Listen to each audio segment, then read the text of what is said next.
Salah, nggak ada kata menyesal ya sampai sekarang ya. Mencintai dan bersyukur. Memang ada juga datang cemoohan, ejekan. Kenapa anak mau mengambil jurusan itu? Nanti bisa jadi keturunannya seperti yang dihadapi karena tertular. Seperti itu. Siapa?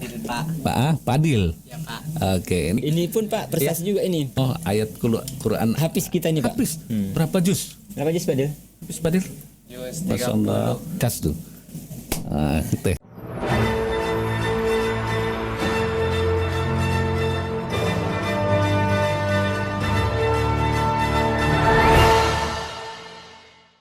Assalamualaikum warahmatullahi wabarakatuh. 102,6 FM Sasaransi Suara. Satu kata penuh makna pasti selalu di hati. Udara dari Studio 1 Lantai 2 Gedung Start FM di Jalan AMD Lama, Kelurahan Kota Siantar, Mandailing, Natal. Kali ini kita kembali bersua di program talk show Ruang Paslah ya. Di hari Kamis ya. Makasih untuk semuanya sahabat di Start FM di Ruang Paslah. Kita akan berbincang-bincang dengan orang-orang yang spesial telah hadir di studio. Yaitu kita mengangkat bagaimana perjuangan seorang guru spesial untuk anak luar biasa ya. Setiap anak adalah anugerah. Setiap anak adalah berkah dan setiap anak itu unik. Tidak ada orang tua yang menginginkan anaknya lahir dengan menyandang disabilitas. Namun jika Tuhan berkehendak, siapa yang bisa menolak ya? Anak-anak disabilitas atau anak-anak luar biasa memiliki keunikan tersendiri. Sahabat Start FM, banyak mungkin masyarakat yang bergidik ya ketika melihat anak-anak luar biasa di sekitarnya. Namun tidak dengan Bapak Pak Undri ya. Beliau justru memilih untuk hadir di tengah-tengah mereka menjadi pendidik untuk anak-anak luar biasa ini. Ruang Paslah kali ini mengangkat tema Ahmad Undri, guru spesial untuk anak luar biasa, menghadirkan kepala SLB atau kepala sekolah luar biasa di Mandailing, Natal. Pak Undri, selamat pagi ya. Pagi Pak. Selamat datang di studio. Iya Pak. Iya. Oke Pak Undri, selamat datang di studio. Studio kita Radio Start FM, kita akan berbincang-bincang ya. Saya sih tahu waktunya dulu 1,5 jam. Siap, sampai pukul 11.30 ya. Siap Pak. Oke Pak Undri, mudah-mudahan senang sekali ya tentunya. Apakah yang mendasari atau yang melatari Bapak itu mau jadi guru yang luar biasa ini gitu ya? Memang kalau yang untuk mendasari saya, yang mendasari saya menjadi guru luar biasa atau guru SLB ini, yang pertama itu memang latar belakang pendidikan saya itu pendidikan luar biasa. Jadi sebelum jadi guru ini, saya sudah dibekali ilmu tentang PPLB-an.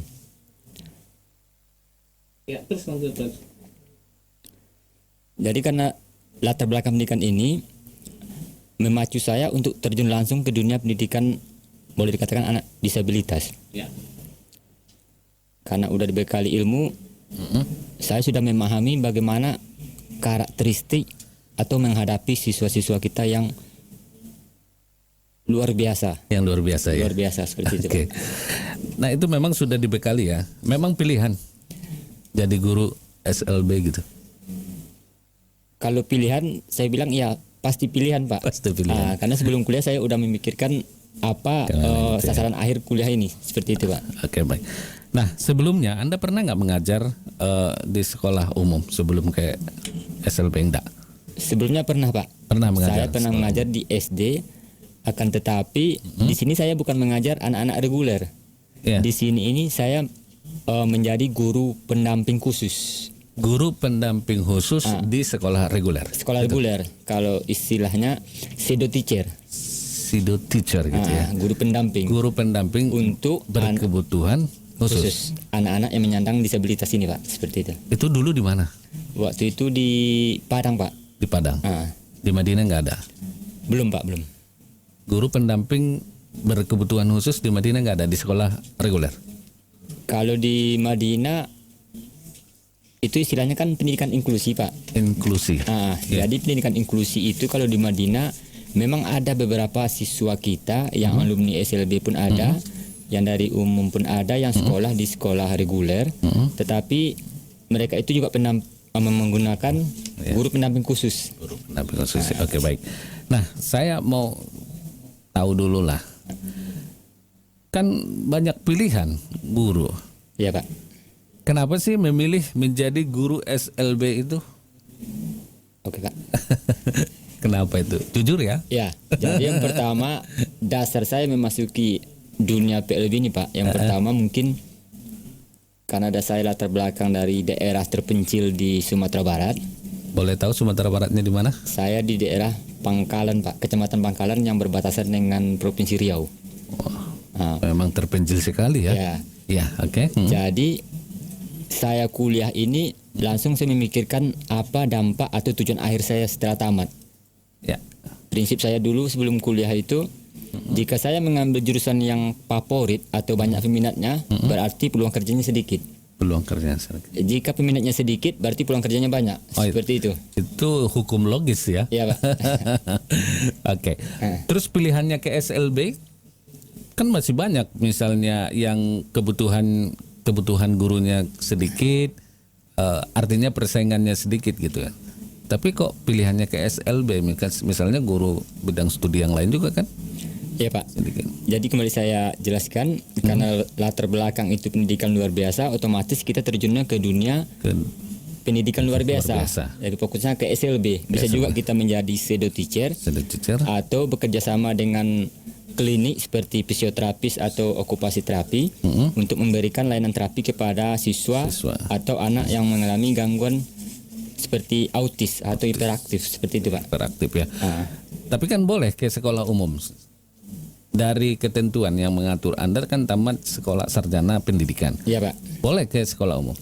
Apa memang atau spesialisasinya sekolahnya karena memang itu kemudian seharusnya memang harus di SLB? Iya Pak. Kalau seharusnya memang ke SLB Pak. Boleh ke sekolah umum, boleh ke guru umum? Boleh Pak, tapi kita sebagai pseudo teacher atau guru pendamping guru khusus. Pendamping saja ya. Iya Pak. Kalau jadi guru umum mengingkari hati nurani mungkin. Boleh dikatakan seperti itu Pak, karena basic kita itu memahami karakteristik anak-anak yang gitu ya. luar biasa atau disabilitas seperti itu Pak. Itu panggilan jiwa. Kalau dibilang panggilan jiwa, karena kita sudah memahami ilmu tentang KPLB ini, otomatis jiwa kita udah langsung terbawa ke dunia ini seperti itu Pak. Akhirnya menjadi sebuah kebutuhan ya. Kebutuhan atau kesenangan lah seperti itu Pak. Ya. Oke. Pak Undri nih bawa siswa kita ini ya. Ada 2 orang Pak siswa kita. Ya? Yang sebelahnya siswa atau guru? Sebelahnya guru Pak. Oh guru. Nggak dari wajahnya saya pikir masih siswa gitu. Ternyata ibu guru ya. Iya Pak. Sudah berapa orang guru-guru yang berkebutuhan khusus yang ada di SLB kita?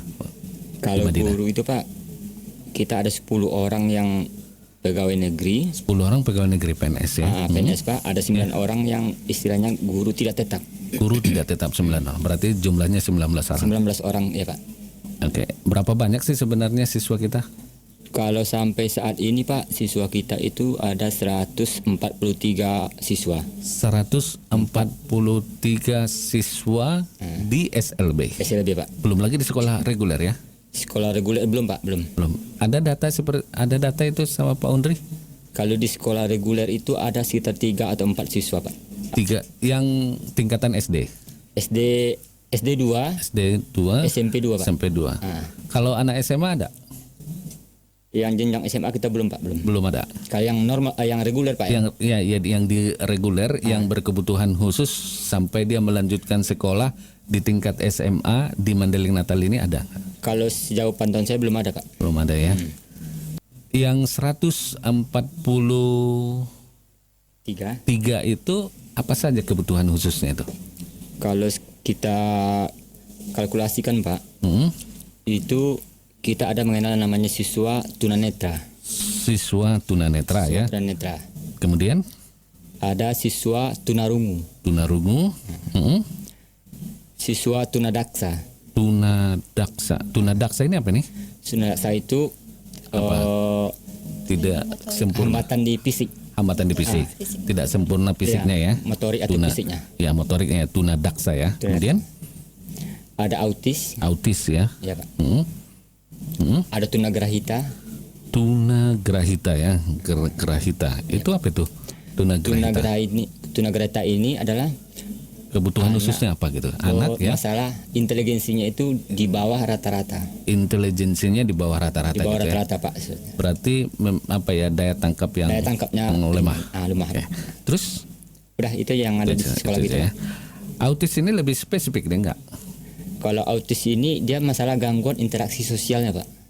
Minim sekali. Enggak. Mereka itu kalau istilah umumnya orang bilang anak yang sibuk dengan dunianya sendiri. Mereka tidak mau berkoordinasi atau bersosialisasi dengan lingkungannya. Tapi semua fisik baik gitu ya. Fisiknya baik. Pendengarannya baik. Pendengarannya bagus. Ya. Penglihatannya baik. Bagus Pak. Cuma dia interaksi dengan lingkungan sekitar. Ya. Oke, baik. Nah, ketika Anda memutuskan menjadi guru SLB, ya kan? Ini memang sudah istiqoroh dulu ini ya. Udah itu memilih berarti nggak ada penyesalan, nggak ada kata menyesal ya sampai sekarang ya. Tidak Pak. Malah makin mencintai ya. Makin mencintai dan bersyukur. Karena jadi guru SLB ini, jadilah saya seperti sekarang ini. Karena siswa ini saya bisa jadi kepala sekolah, saya bisa pergi ke luar daerah tanpa mengeluarkan biaya sepersen pun. Banyak hikmah. Pak. Berarti seperti Midun ya? Enggak. Maksudnya Pak? Midun itu kan sengsara membawa nikmat. Rezeki pun Pak, alhamdulillah. Kalau kita ikhlas dan sabar menghadapi siswa ini, rezeki itu datang dari mana-mana Pak. Dari mana-mana ya. Nah kalau waktu itu ya Pak, sudah memutuskan menjadi guru SLB karena ini adalah punya spesifikasi, kemudian menyita waktu gitu ya. Saya ingin tahu tanggapan keluarga gimana waktu itu. Jadi kalau masalah tanggapan keluarga Pak, jujur kedua orang tua saya itu berlatar belakang pendidikan boleh dikatakan rendah. Jadi mereka itu tidak memahami apa itu perkuliahan, apa itu jurusan yang mau diambil. Mereka itu menyerahkan semuanya kepada saya. Di saat saya dinyatakan lulus sebagai mahasiswa di Universitas Negeri Padang, orang tua bersyukur dan justru mendukung dan siap dengan segala konsekuensinya.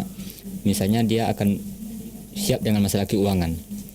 Seiring waktu memang ada juga datang cemoohan, ejekan ataupun pembicaraan orang sekitar kepada orang tua. Kenapa anak mau mengambil jurusan itu? Nanti bisa jadi keturunannya seperti yang dihadapi karena tertular. Seperti itu pemikiran tetangga ya. Waktu itu Pak. Waktu itu ya. Tapi saya bilang sama orang tua, Bapak sama Ibu sabar aja. Kita tunjukkan ke mereka bahwasanya kita ini bisa. Saya akan tunjukkan kepada mereka nanti hasil, bukan sekarang, bukan proses, saya bilang. Dan alhamdulillah Pak, setelah saya tamat, saya cuman merasakan honor itu lebih kurang 6 bulan. Itu honor 6 bulan sebelum menjadi ASN. Ya Pak, betul. Oke, 6 bulan ya. Betapa serba kekurangan barangkali begitu ya. Jadi 6 bulan saya menikmati honor. Setelah saya diangkat menjadi PNS, disitulah baru tetangga berdatangan. Maklum kita di kampung Pak ya. Kok bisa anakmu jadi PNS di luar daerah? Kok bisa anakmu seperti itu? Akhirnya saya bilang sama kedua orang tua, inilah bukti yang akan saya tunjukkan kepada Bapak dan Ibu, bahwasanya jurusan itu semua sama, bagus, akan tetapi tergantung kita mendalaminya. Dan alhamdulillah sekarang Pak, sudah begitu banyak masyarakat ataupun adik-adik saya itu, adik-adik tingkat di kampung itu yang mengambil jurusan pendidikan luar biasa. Luar biasa ya. Mereka sangat termotivasi seperti itu Pak. Nah, termasuk istri? Ya Pak. Mendukung? Istri saya sangat mendukung Pak, karena memang kami satu lingkup yang sama. Satu komunitas yang sama ya. Satu komunitas yang sama. Kebetulan istri saya juga pegawai di SLB Negeri Mending Natal. Sama di sini juga. Berarti sempurna lah ya. Kalau pendamping istri saya itu sangat setia Pak, sampai saat ini pun saya masih didampingi. Aku pikir tadi siswa. Oke. Terima kasih Pak Undri ya. Kita sahabat Start FM semakin menarik nih sebenarnya tema kita di sini karena memang ini jarang sekali diangkat ke permukaan bagaimana sebenarnya suka duka terhadap guru yang menjadi guru yang berkebutuhan khusus atau siswa yang berkebutuhan khusus. Apa kenangan yang paling tidak bisa Anda lupakan terkait perilaku atau sikap anak-anak selama Anda menjadi guru SLB gitu? Masih ingat? Kalau kenangan itu mungkin banyak Pak, karena banyak maksud saya di sini. Karena hari-hari saya itu selalu bersama mereka. Tetapi mungkin kata Bapak tadi yang berkesan, yang paling berkesan bagi saya itu saya pernah menghadapi atau memberikan layanan terapi kepada siswa yang mengalami autis. Autis. Nah, Itu apa itu namanya layanan terapi? terapi Pak. Terapi seperti apa? Kita Terapi itu kalau kami mengenalnya itu ada 4 macam terapi Pak. untuk anak autis itu tadi. Bukan autis Pak. Ada Apa tindakannya terapinya ya? terapi perilaku, ada terapi bicara, ada okupasi terapi, Okupasi terapi namanya ya. ada sensori integrasi. Sensori ini masalah Sensor interaksinya gitu ya, interaksi. fisiknya ya. Nah, terapi itu yang Anda terapkan. Kenapa bisa berkesan tadi? Berkesan seperti ini Pak. Saya waktu terapi udah mau habis, jadi saya memberikan semua media perlengkapan terapi. Anak ini usia porsi tubuhnya hampir besar sama saya Pak. Oh iya. Jadi saya lagi membereskan mainan atau media pembelajarannya. Pembelajaran tuh. Tiba-tiba ada sentuhan di kepala saya bagian belakang. Itu sangat keras. Akhirnya saya duduk diam, merasakan antara kaget dan sakit. Iya. Setelah saya diam sejenak, si anak ini macam ada tertawa kecil di samping saya. Saya diam, saya pikir ada benda yang jatuh. Iya. Ternyata lama-lama saya ingat-ingat, ternyata saya dipukul dari belakang sama siswanya. Oleh siswa yang berkebutuhan khusus tadi autis itu ya. Saya dipukul kepala bagian belakang, hanya terdiam. Diam. Cepat saya rangkul si anak ini, saya dudukkan. Saya juga duduk, saya perhatikan, terus saya diam. Akhirnya karena saya melihat dia itu, nampak dari wajahnya itu ada Penyesalan. semacam kesal, penyesalan ataupun kesenangan bagi si anak ini. Begitu ya karakternya. Anda waktu itu marah atau bagaimana? Tindakan yang saya ambil waktu itu mau marah, tapi saya tahan diri. Saya ingat kembali bahwasanya ini anak orang titipan Tuhan, dan saya diberikan amanah cuman untuk menjaga, mendidik dan mengajari dia, bukan untuk memarahi. Kalau misalnya tingkah seperti itu, itulah karakteristik si anak ini. Memang disadari memang begitulah karakteristik dan suatu saat bakal seperti itu gitu ya. Melawan atau apa enggak? Enggak, saya cuman duduk diam, saya perhatikan. Lama-lama si anak ini menangis tanpa sebab. Menangis, dia meleleh air matanya. Habis itu sebelum dia pulang, hampir mungkin 10 kali dia salami saya dan dia peluk saya. Mungkin ada rasa penyesalan, cuman karena adanya kontak atau koordinasi dari dalam fisiknya untuk melakukan sesuatu, akhirnya sampai di kepala saya seperti itu. Itu ya, sebangsa ada perintah gitu ya. Perintah dimaksudkan mungkin ke otaknya si anak. Betul Pak. Itu kan. Mungkin maksud dia itu bukan untuk menyakiti, cuman untuk melepaskan energi yang ada di tubuhnya ini. Seperti itu Pak. Memang begitu ya, orang yang berkebutuhan khusus seperti itu ya. Itu memang yang tidak terlupakan. Itulah mungkin Pak, karena kalau kesenangan atau kenangan lainnya mungkin terlalu banyak. Misalnya saya itu diludahi, itu mungkin biasa. Saya dilempar itu biasa itu juga. biasa. Saya dipukul ataupun saya ditarik atau didorong di belakang, karena udah memang di dalam, seperti kita dalam lingkaran, saya udah tahu karakter si anak ini seperti apa gitu. Banyak ya. Tapi ada satu yang tidak diungkapkan, yang tidak terlupakan sama Pak Undri. Iya Pak. Ketika bertemu dengan pendamping di sekolah yang sama begitu. Itu ceritakan. Ketemunya di sekolah atau di luar? Atau di kampus? Kebetulan Dia ini adik tingkat saya waktu kuliah. Berarti di kampus ketemunya ya. Ketemu di kampus, tapi jodohnya atau dekatnya itu setelah dunia kerja seperti itu Pak. Oke. Benarkah itu? Saya mau tanya langsung nih. Begitu ya? Ya Pak, begitu. Begitu ya. Tapi itu kisah-kisah yang indah ya. Oke, baik Pak Undri. Apa selama ini tidak pernah merasa jengkel? Namanya ini manusia biasa kita kan. Ada marah, ada sedih, gitu kan. Ada rasa bahagia. Apakah tidak pernah merasa sekali atau berapa kali Anda merasa jengkel atau terganggu dengan tingkah laku anak-anak ini? Kalau merasa jengkel Pak, sebagai manusia Sudah normal, dibuang? Ada ya? pasti ada. Pasti ada ya. Akan tetapi ini saya balikkan lagi pada diri saya sendiri. Tugas saya di sini apa? Posisi saya di sini sebagai apa? Iya. Kalau misalnya mereka berulah, bertingkah ataupun marah ataupun tidak mau segala disuruh, itulah mereka. Itulah uniknya mereka ini. Itulah uniknya ya. Jadi di saat marah itu akan reda apabila kita mengembalikan ke dalam diri kita bahwasanya anak ini adalah titipan Tuhan Titipan ya. yang harus kita jaga, Dijaga. dan yang harus kita sayangi. Seperti itu Pak. Oke. Kalau merasa terganggu? Terganggu sampai saat ini belum merasa terganggu Pak. Belum pernah ya. Belum Oke. pernah saya merasa terganggu dan belum pernah saya diganggu mereka. Luar biasa. Itu kalau lagi bercanda atau lagi berinteraksi itu ada rasa senang sendiri ya di sekolah atau pada saat istirahat itu kan tentu berinteraksi juga dengan mereka gitu kan. Mereka ini memang dibilang orang anak spesial atau anak luar biasa. Memang tingkah mereka itu luar biasa Pak, seperti ini. Di saat kita mau marah atau merasa jenuh, mereka itu akan, mungkin inilah kuasa Tuhan. Mereka itu akan menunjukkan bagaimana supaya kita itu terhibur, bagaimana supaya kita itu semangat lagi menghadapi mereka. Iya. Misalnya seperti ini. Iya. Mungkin namanya kita hidup dalam aktivitas sehari itu merasa lelah atau capek. Mungkin saja di saat saya masuk ke ruangan atau ke kelas mereka, saya udah merasakan capek, lelah atau jenuhnya.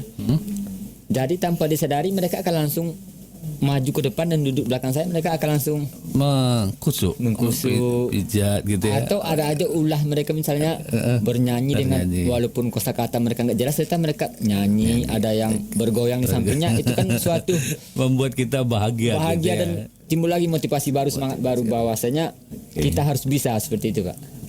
Gitu ya. Oke, baik. Pak Undrik datang ke studio. Ya. Ini bersama dengan dua anak didik kita ya. Iya. Kita memang belum berkenalan buat sahabat Istat FM. Ini memang luar biasa. Kali ini kami di Ruang Paslah bersama guru yang luar biasa, guru di sekolah luar biasa. Hadir dengan anak didik kita. Namanya siapa nih, Dek? Namanya siapa? Padil. Ya Pak. Oke, ini kelas berapa dia nih, Padil? Kelas berapa Padil? Padil kelas berapa? SMA kelas 1. SMA kelas 1 ya. SMA kelas 1 Di mana sekolahnya? di SLB Pak. Di SLB juga ya. Oke, dia di SLB juga berarti sudah ada tingkatan SMA, Pak.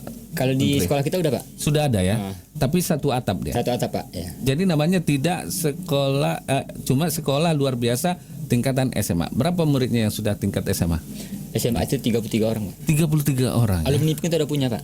Alumni sudah. Udah, Pak. Tapi yang melanjutkan ke perguruan tinggi sudah ada? Kalau dari sekolah kita belum ada Pak. Belum ada. Belum. Apakah tidak pernah dimotivasi atau kepada orang tua?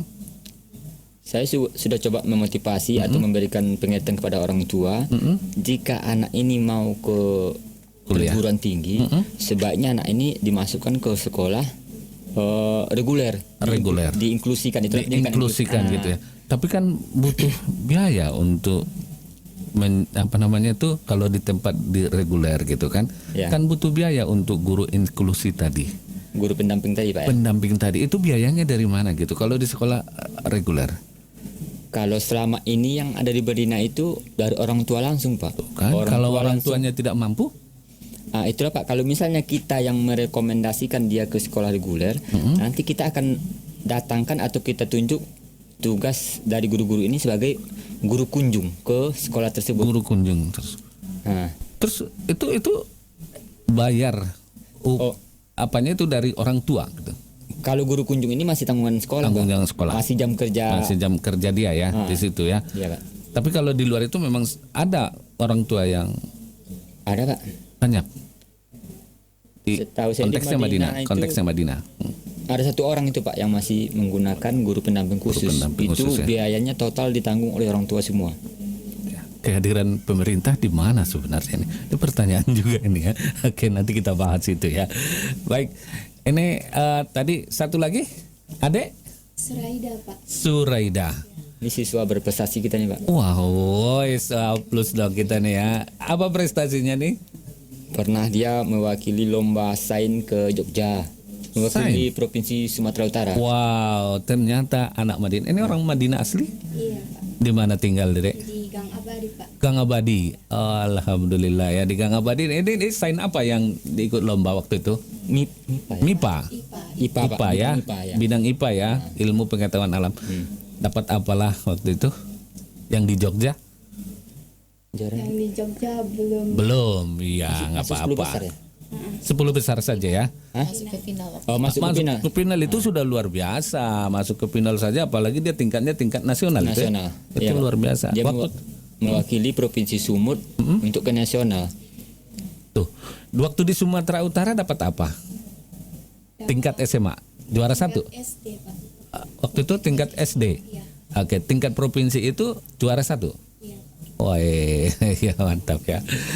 Oke, baik. Itu apresiasi dari Pak Bupati kita itu sangat luar biasa waktu itu, Pak. Iya, apa yang diberikan Pak Bupati waktu itu? Pas acara upacara 2 Mei. 2 Mei, Hari Pendidikan Hari Nasional. Pendidikan. Hari- Nah, jadi kami diundang ke upacara. Mm-mm. Pada waktu itu diserahkanlah sama Pak Bupati Pak Dahlan itu hadiahnya laptop sama tabungannya. Tabungan. Tabungan. Ya. Heeh. Boleh tahu jumlahnya? Rahasia doang gitu ya. Tapi yang Lomba jelas- pernah juga ini juara 1 tingkat provinsi ke nasional. Lomba Sinopsis. sinopsis sinopsis. menyarikan buku. Sinopsis itu Menyarikan buku. menyarikan buku. Boleh dong dicoba. Masih ingat menyarikan bukunya? Buku apa ya itu yang disarikan? Buku tentang drama, Pak. Drama. Karya Drama tentang Danau Toba, Pak. Danau Toba. Itu kamu ceritakan gitu ya? Iya, Pak. Iya. Nanti dicoba ya. Masih ingat nggak? Iya, Pak. Sambil dulu waktu lombanya itu menggunakan laptop, Pak. Menggunakan laptop. Jadi dilihat di situ bukunya lalu disarikan gitu ya. Diceritakan balik gitu ya sinopsisnya gitu ya. Juara berapa lagi dulu? Juara berapa? Juara 1 masuk final, Pak. Juara 1. Oke. Mereka ini Pak berkebutuhan khusus apa? Kalau si Suraida ini Pak, dia tunadaksa. Tunadaksa ya. Kalau adik ini Si Padil, Fadil dia autis. autis. Oh, berkebutuhan khusus tadi cas tuh. Teh mantap. Oke, baik. Ini pun Pak prestasi juga ini. Prestasi? Dia Apa prestasinya? sudah 2 kali juara, memang juara 3 lomba NTQ tingkat provinsi. Oh, ayat Quran Hafiz kita ini Pak. habis. Berapa juz? Berapa juz Padil? Habis Padil? Jus Masya 30. Allah. Juz 30 ya. Dari amma yasata'alun sampai ke Anas. Anas ya. Nanti bikin dulu amma yasata'alunnya ya. Tapi beberapa ayat ya. Nanti ya. Kita coba ya. Oke. Sahabat Start FM dimanapun Anda berada, semakin menarik kita di ruang Paslah. Ternyata mereka adalah anak-anak yang luar biasa, sangat jenius dan juga berprestasi. Kita akan terus lanjut ngobrol kita dan kita akan sampaikan nanti ya. Setiap orang punya pilihan. Kita harus menghargai setiap pilihan apapun yang diambil orang lain. Pun Pak Undri ini adalah memilih menjadi pengajar dan pendidik untuk anak-anak berkebutuhan khusus. Seperti apa dunia pendidikan di luar sekolah tadi, meskipun sekilas tadi sudah disampaikan, kita akan simak selepas jeda iklan berikut ini.